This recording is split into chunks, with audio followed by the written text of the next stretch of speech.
Hi everyone, this is Kevin with Garrison Dental, and today I'm going to show you several different tips on how to get better use out of your wedges when you're doing a Class 2 composite. Our first tip today, we're going to talk about pre-wedging.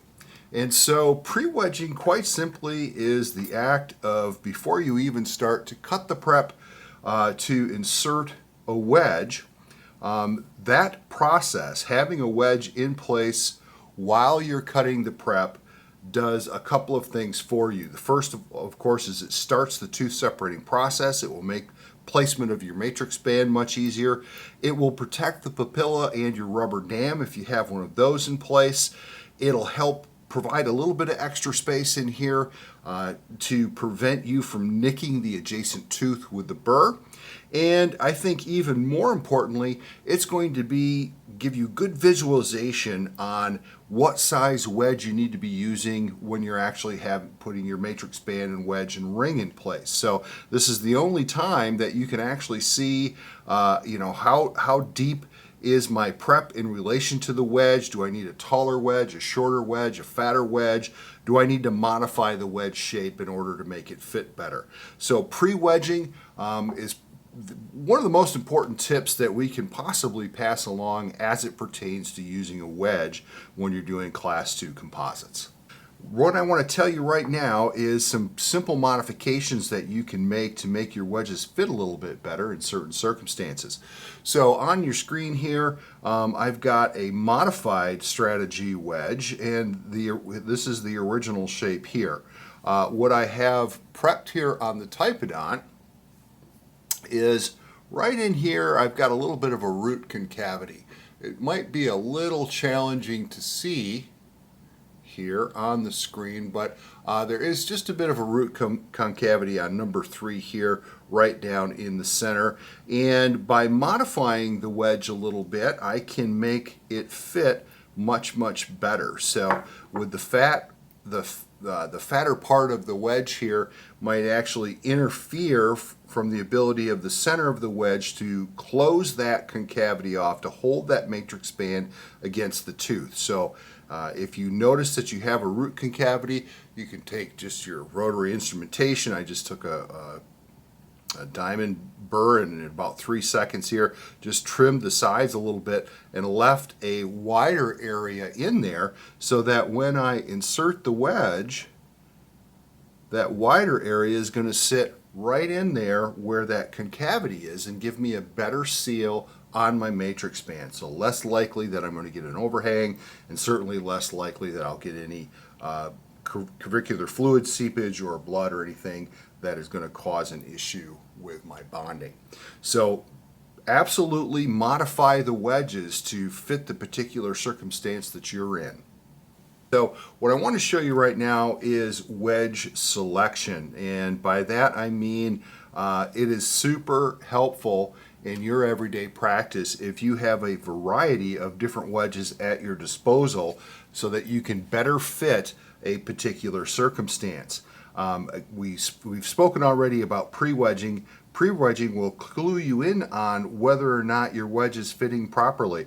So the wedge I have here is a strategy wedge. It's a bit hollow underneath. I'm going to go ahead and slide this in here, and I want to show you something.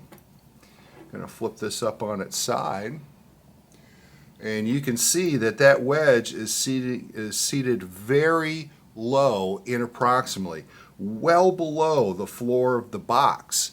So by having it so deep like that, that gives the matrix band an opportunity to buckle outwards a little bit, and then I can get an overhang there. So what you would want to do in a situation like that is use a different style of wedge that doesn't sit so far down in the interproximal space. This wedge has a solid underside to it. This is a regular fusion wedge.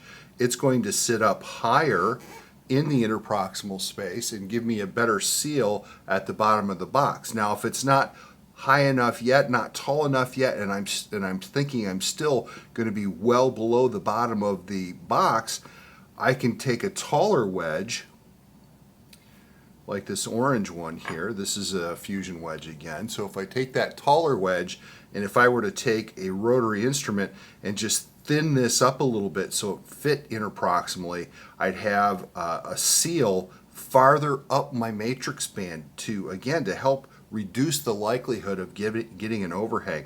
Those are such a challenge, interproximal overhangs, very difficult to clean up, and I believe, it's my personal belief anyways, that about 9 times out of 10 that is due to improper wedging. And so don't be afraid to modify your wedges to better fit the situation, whether it's to use a taller wedge and thin it up a little bit so that it fits the spot you're working on, or using a wedge like this one, that's the strategy wedge that sits deeper in the box. If you've got a deeper restoration, that will help you out. But having that variety and being able to select the appropriate wedge for the spot or modify it accordingly is really going to help you improve your Class 2s.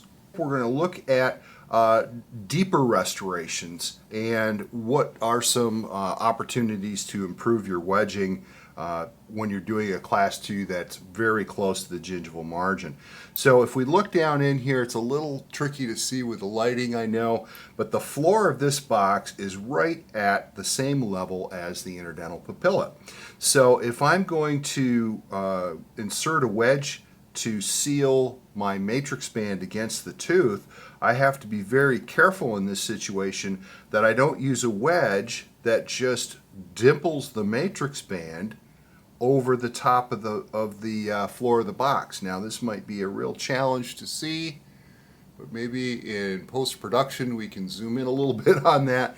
But this particular wedge is a regular fusion wedge. It's a solid body wedge, and as you can see, when I insert that, it is actually, the little fingers are actually in the box. They're in the preparation.